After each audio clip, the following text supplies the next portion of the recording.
P T I کا vote 80%. اچھا، ایک میں نے آپ سرچ کیا تھا کہ ایک ہم نے پہلے سروے کرایا تھا اور ایسے آدمی سے کرایا تھا جو پی ٹی آئی کا حامی نہیں تھا، صاف ستھرا آدمی تھا، ویسے یہ نہیں تھا کہ وہ ڈنڈی مارے گا یا کچھ، یہ اعتماد تو تھا اس پہ. تو پنڈی شہر میں کا صرف تھا، اس میں بھی 80%. پھر کامران خان صاحب نے کرایا ہے، وہ بھی آپ نے دیکھ لیا، وہ بھی یہی ہے 80%، 19% اور 1% پیپلز پارٹی کے. اچھا، میں نے جو اپنے پاس اپنے ٹویٹر کے اوپر سروے اچھا وہ پالیسی انسٹیٹیوٹ والوں نے، کیا اس کا ادارے کا نام ممکن مجھ سے غلطی ہے، انہوں نے جو کیا ہے وہ بھی یہی ہے. تو اور وہ کہہ رہے ہیں کہ مسلسل ہم سروے کر رہے ہیں، یہی نتیجہ ہے. یعنی دیکھیں، میں نے بھی اس کے حوالے سے ایک سروے پوسٹ کیا تو لگ بھگ 12,000 ووٹ جو ہیں اس کے اوپر پول ہوئے تھے. 91% اس میں پی ٹی آئی تھی، 4-5% استحکام پاکستان پارٹی تھی، اور 1-2% نون لیگ اور 1% پاکستان پیپلز پارٹی. یہ 4 آپشن تھے. مسلم لیگ نواز بہت پرانی جماعت ہے، میاں صاحب بہت پرانے کھلاڑی ہیں. یہ ظاہر ہے کہ سیاسی جماعتوں میں popularity graph up and down تو ہوتا ہے، لیکن ایسا بھی کیا ہو گیا کہ جس طرح پانی تھا اور بھاپ بن کے اڑ گیا، مطلب ان کی فالوئنگ ایسا ہوتا ہے نا. وہ اے پی پی ایک زمانے میں بڑا عدالت ہے، ایسوسیٹڈ پریس آف پاکستان، تو وہ الیکشن بڑے مارکے کے ہوتے تھے، تو وہ بڑے جہاں دیدہ اخبار ہے، اس سے نام اس وقت ذہن میں نہیں، اس کے لیے ٹائم کے لیے بھی لگتے تھے وہ.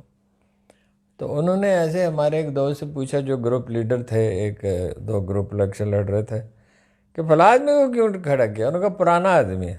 انہوں نے کہا پرانا آدمی ہے، پرانا کوئی گڑ ہے جس کی کوئی وائن بنانی ہے.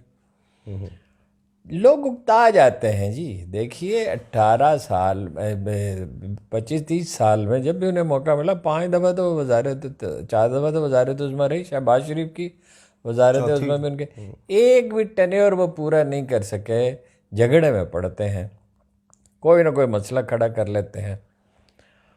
تو اکتاہٹ کا ایلیمنٹ بھی ہے. پھر یہ جو وہ 4 سال ملک سے باہر رہے، 4.25 سال ملک سے باہر رہے، تو وہ اس کے بھی خراب اثرات ہیں. لوگ اکتا جاتے ہیں اور وعدے کیے اتنے ہر دفعہ، اس دفعہ پھر کہہ رہے ہیں کہ بھائی ترقی دیں گے. بلکہ سب سے بڑا لطیفہ تو یہ ہے، یہ ایشیا ٹائیگر بنا دیں گے 2017 پہ. 2017 کے بعد آپ کی حکومت تھی، شاہد خاقان عباسی تھے، اور شاہد خاقان عباسی کی پرفارمنس بری تو نہیں تھی، لوگوں کو ساتھ لے کے ان میں چلنے کی بڑی صلاحیت تھی. تو اس کے بعد شہباز شریف صاحب رہے، اس کو آپ مائنس کیسے کر سکتے ہیں؟ یہ شعبدہ بازی کی سیاست ہے. آپ یہ دیکھ لیں ان کے حلیف کیا کر رہے ہیں. محمود اچکزئی نے کہا کہ میں نے انہیں منع کیا تھا کہ عمران خان کی مخالفت میں حد سے آگے نہ جائیں پی ڈی ایم والوں کو. یہ وہ لوگ ہیں جو جہاں بسیرا کرتے ہیں وہاں اسے کھڈر بنا دیتے ہیں، لیکن انہوں نے ہماری بات نہیں مانی. میں اس میں بالکل شریک نہیں ہوں.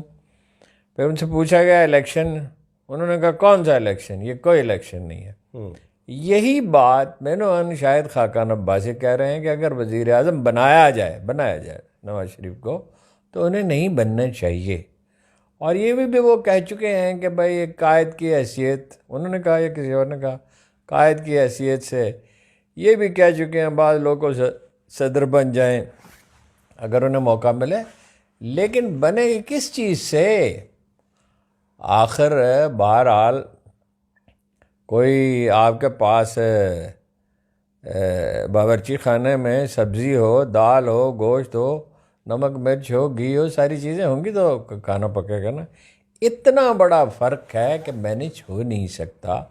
دیکھیے یہ تو وہ کر سکتے تھے کرنے والے کہ نون لیگ کے پی ٹی آئی کے لوگوں کو بھگا دیں، مگر یہ تو نہیں کر سکتے، لوگوں کے ذہن تو نہیں بدل سکتے. ذہن بدلنا صرف ذات باری تعالیٰ کے اختیار میں ہے. ہم نے ایران میں ہوتے ہوئے دیکھا، 79-80 کی میں بات کر رہا ہوں. اس وقت جب میں یہ کہہ رہا تھا، چونکہ میری ڈیوٹی تھی اس پہ، مڈل ایسٹ کی پالیٹکس کو اسٹڈی کرنے پہ میری دفتر نے ذمہ داری لگی، اوور آل بھی انٹرنیشنل ایشوز بھی، لیکن مڈل ایسٹ پہ خاص طور پہ. اور مڈل ایسٹ پہ کافی چیزیں چھپتی تھی اس زمانے میں، ایک خاص میگزین بھی چھپتا تھا کہ اس کا امکان ہے انقلاب آ جائے گا. پھر یہ ظاہر ہے کچھ رابطے بھی کچھ لوگ جو ایران سے آتے تھے ان سے ملتے تھے، اکبر بگٹی صاحب، تو وہ انقلاب آ رہا ہے، ساری دنیا کہتی ہے۔ 91 میں میری کتاب چھپی ہوئی ہے، موضوع تو اس کا افغانستان ہے، لیکن آپ اس کے پہلے صفحے پہ لکھا ہوا ہے کہ یہ نہیں بچ سکتا، سوویت یونین اب نہیں بچ سکتا۔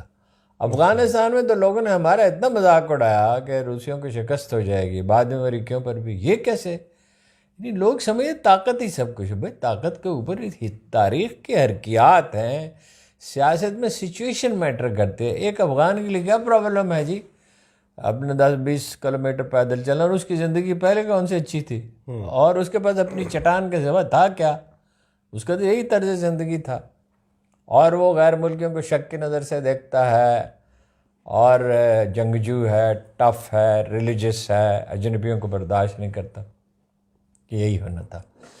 دیکھیے پی ٹی آئی کا جو ووٹر ہے نا، آج پشاور میں ایک میٹنگ ہوئی، ایک غالباً درگئی میں ہوئی، ایک اور جگہ پہ ہوئی، ایک جگہ پہ وہ ان کا کل وہ ہونے والا ہے، میٹنگ ہونے والی ہے، اور ہر جگہ سے ایسی خبریں آ رہی ہیں۔ دوسری طرف آپ دیکھیں 20 دفعہ ہو چکی چودھری پرویز الہی کی ضمانت، اور 20 دفعہ ان کو نئے مقدمے میں گرفتار کر لیا۔ صنم جاوید کی آج ہوئی ہے ضمانت، پھر گرفتار کر لیا جائے گا۔ عدالت حکم دیتی ہے، اس پہ عمل نہیں ہوتا۔ جسٹس طارق مسعود صاحب نے فیصلہ دے دیا کہ بھئی ضمانت کے باوجود دوبارہ گرفتار کیا جا سکتا ہے۔ عدالتی نظام کو ہیلپ نہیں کر رہا۔ ایک میں نے آپ سے پہلے بھی عرض کیا تھا کہ ایک ہوتا ہے ووٹر کا تناسب ہوتا ہے، کسی کے 20% ہیں، کسی کے 25% ہیں۔ ایک یہ ہے کہ پارٹی کے ووٹر کتنے پرجوش ہیں اور کتنے ووٹ ڈالتے ہیں۔ 1990 میں ہم نے ایک سروے کرایا تھا گیلپ سے، ڈاکٹر اعجاز شفیق گیلانی صاحب خاص طور پہ تشریف لائے تھے لاہور، ایک کانسٹیچوئنسی کا ایک دوست الیکشن لڑ رہا تھا، پتہ چلا ان کی پارٹی کے 31% لوگ ووٹ ہی نہیں کاسٹ کرتے، اور 70% پیپلز پارٹی کے نہیں کرتے، وہ دوسری جماعت سے تھے، آئی جے آئی۔ صحیح۔ لیکن وہ خیر ماحول اس وقت بدل رہا تھا، تو انہوں نے اس کا خیال رکھا، اور وہ باقی سروے میں اور چیزیں بھی واضح ہو گئیں۔ اب سروے پہ سروے ہو رہا ہے، 18 سروے تو میں دیکھ چکا ہوں۔ مجھے ترکی کے اور امریکہ کے اور چین کے اور سعودی عرب کے سروے کا بھی علم ہے۔ سعودی عرب کے سروے کا جب پہلا سروے آیا تھا، اس میں انہوں نے 70% ووٹ کہا تھا، 6 مہینے پہلے کی بات ہے لگ بھگ، اور مجھے اس وقت یقین نہیں آتا تھا، سورس بہت ہی انتہائی ریلائبل تھا، اور انہوں نے کہا بس اتنا بتاؤں گا، زیادہ تفصیل نہیں بتاؤں گا۔ تو یہ ووٹر بڑا پرجوش ہے، پولنگ والے دن آپ کچھ بھی مینیج نہیں کر سکتے۔ اچھا، اور اگر یہ اپنا کچھ، میرا یہ ذاتی خیال ہے، اور اس میں مشکلات بھی ہو سکتی ہیں، کیونکہ سیاسی پارٹیوں کا باہم چلنا میں بہت سے مسائل ہوتے ہیں، صرف یہ اتنا کریں جماعت اسلامی کے ساتھ الائنس کر لیں، تو ان کے پاس ڈھانچہ ہے، ان کے پاس ورکر ہیں، ان کی مدد سے پولنگ ایجنٹوں کا تقرر کریں، مطلب ایک آدمی ان کا بھی بیٹھا ہوا ہوتا ہے، ان کے تو آدمی ہوں گے ہی نا، الیکشن میں حصہ لیں گے۔ اور دیکھیے جب آپ کی کا سب کچھ جماعت خطرے میں ہو، اسلامی سے آپ کو لگتا ہے کہ سیاسی اتحاد ممکن بھی ہے یا نہیں؟ نہیں ممکن تو ہے، دشواریاں تو ہوں گی، صحیح۔ لیکن کراچی میں مثال کے طور پہ، کیا بھائی کا نام ہے، حافظ نہیں؟ نہیں وہ تو حافظ نعیم صاحب بڑے متحرک ہیں، جو پی ٹی آئی کے ہیں، واحد لیڈر جو ڈٹے ہوئے ہیں، اور جنہوں نے قرآن پہ سب سے پہلے حلف دیا اپنا، وہ ان کے سوا باقی لوگ تو بھاگ گئے۔ تو اب انہیں امیدوار تو مل جائیں گے، اور امیدوار ان کی اسٹریٹجی یہ ہے 2-2 3-3 ہوں، آپ کو پتہ ہی ہے، وکلاء زیادہ ہوں یا پرانے ورکر ہوں، صحیح۔ 3 امیدوار ہوں گے۔ پھر جو اعتزاز احسن صاحب نے مشورہ دیا تھا، وہ انہوں نے مان لیا ہے کہ 2 ٹھپے لگا دیں، 3 لگا دیں، جہاں آپ کو امیدوار ہے ہی نہیں، مثلاً پابندی لگا دیں۔ اب ایسا لگتا ہے کہ پابندی نہیں لگے گی۔ یہ لطیفہ آپ دیکھیں کہ جی سیٹیں الاٹ کی جا رہی ہیں، اتنی سیٹیں اس کو ملیں گی، اتنی اس کو ملیں گی، کچھ لوگ کہہ رہے ہیں اس کو 70 سیٹیں ملیں گی، دی جائیں گی، نون لیگ کو کچھ کہہ رہے ہیں نہیں 90 سے 120 تک دی جائیں گی، اور وہ نواز شریف صاحب کہہ رہے ہیں اس کی 20-25 سے زیادہ نہیں ہونی چاہیے پی ٹی آئی کی، اور ان کے ساتھ بھی کوئی معاملہ ان کو کرنا چاہیے تھا۔ حکومت تو یہ مل کے بنائیں گے، پیپلز پارٹی اور نون لیگ اور جمعیت علماء اسلام۔ جمعیت علماء اسلام بالکل ایریڈیکیٹ ہو گئی ہے، یعنی پختونخوا میں اچھا، تو کوئی صورتحال ہی نہیں ہے۔ یہاں بیٹھے ہوئے لوگ جو مرضی کہہ رہے ہیں، ہمارا تو رابطہ رہتا ہے، جاتے بھی رہتے ہیں موقع ملنے پہ۔ بلوچستان میں بھی صورتحال خراب ہے۔